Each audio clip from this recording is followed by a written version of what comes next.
the National Assembly committee is more or less evaluating his work that failed.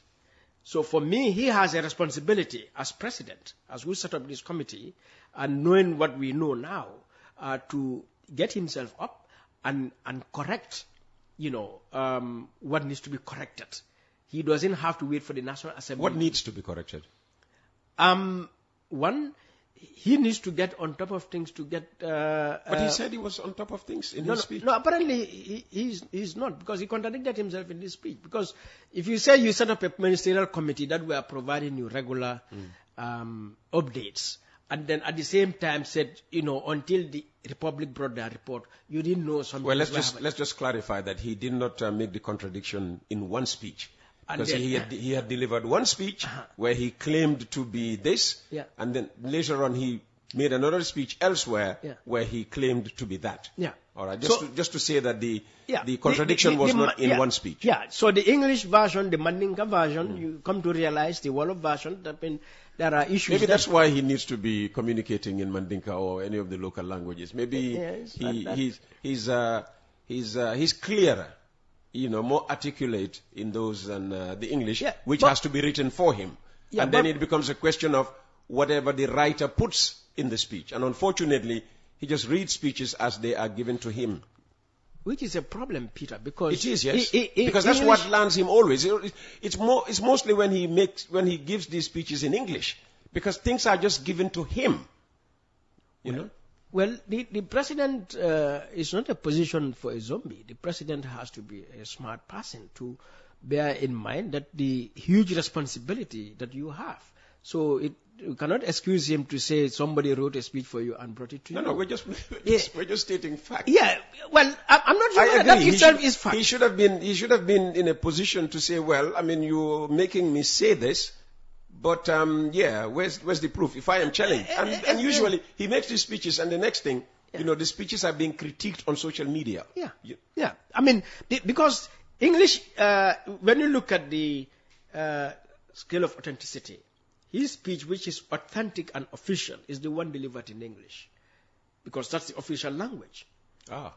Yes. So, any thing he says in Mandinka or Wolof or Jola or Sarahule and so on, the English version would be considered the original, authentic, official one. Because that is what is going to be. If there is an English version. Well, there is, because I'm saying if there isn't. Well, sometimes he goes out there and makes things, or rather says things in the local languages. Which would be expression of policy and so on, explain things.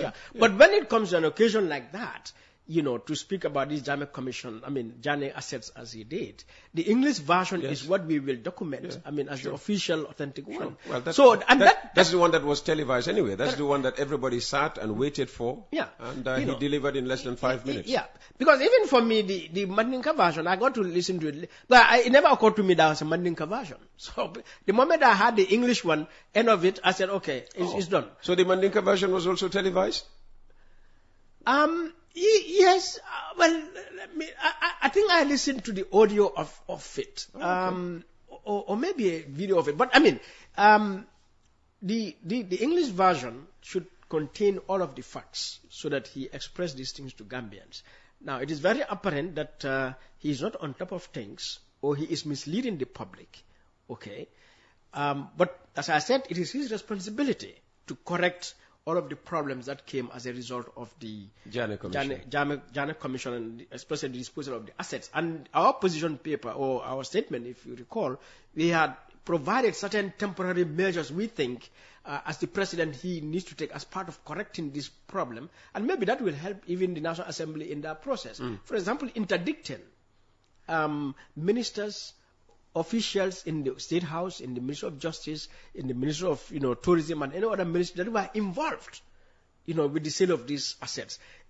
Freezing, applying to the courts to freeze all Jammeh assets. Anyone who bought a Jammeh asset, a vehicle, a land, a watch, whatever, keep it there, don't use it, park it, no work on it until an inquiry is done. Set up an independent inquiry,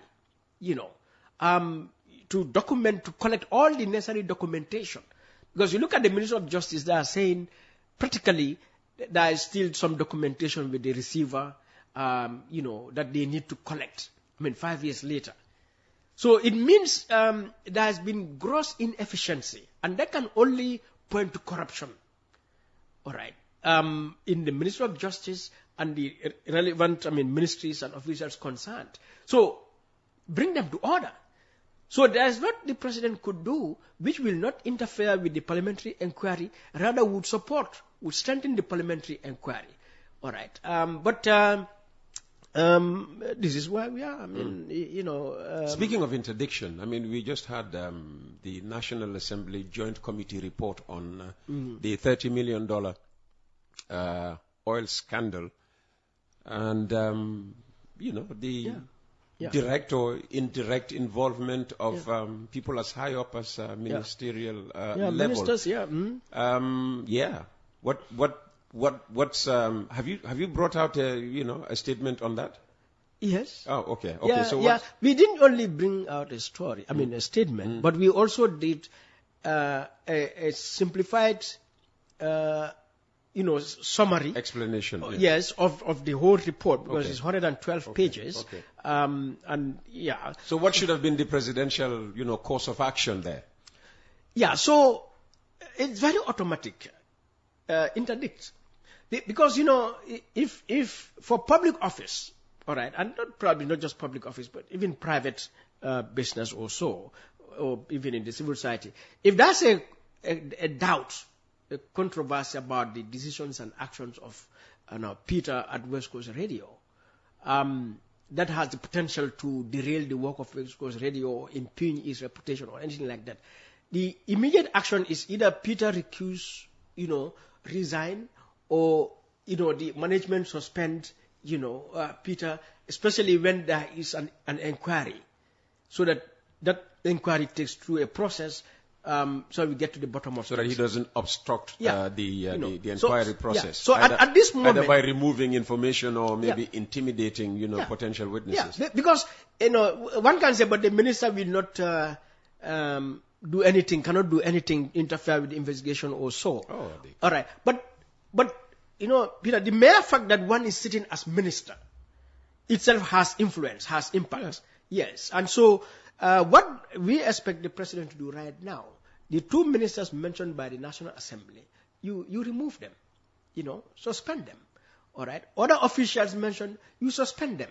You tell your, IGP, look into those companies, those businesses, central bank, officials in central bank who failed in their duties. Other state institutions, whether it's GRA or FIU or, you look at all of those, the actions attributed to them, the decisions attributed to them in the report, and see whether these are actions and, decisions that would affect the reputation of the government and the matter itself, so that you suspend individuals, and some you even open an investigation, for an investigation by the police and so on. All right, but businesses who allow these companies to come and open bank accounts that they are not supposed to allow transfer of money out of this country, you sanction them, so that should be an action. You should have had the president come out the moment the National Assembly released that report to say, as immediate interim measures, this is what we are doing because we have zero tolerance for corruption, disregard of the law, and abuse of power. But, Peter, it's now 1 week or, I don't know, the president has made no statement whatsoever about this petroleum thing. And Peter, I don't know how people perceive this petroleum saga.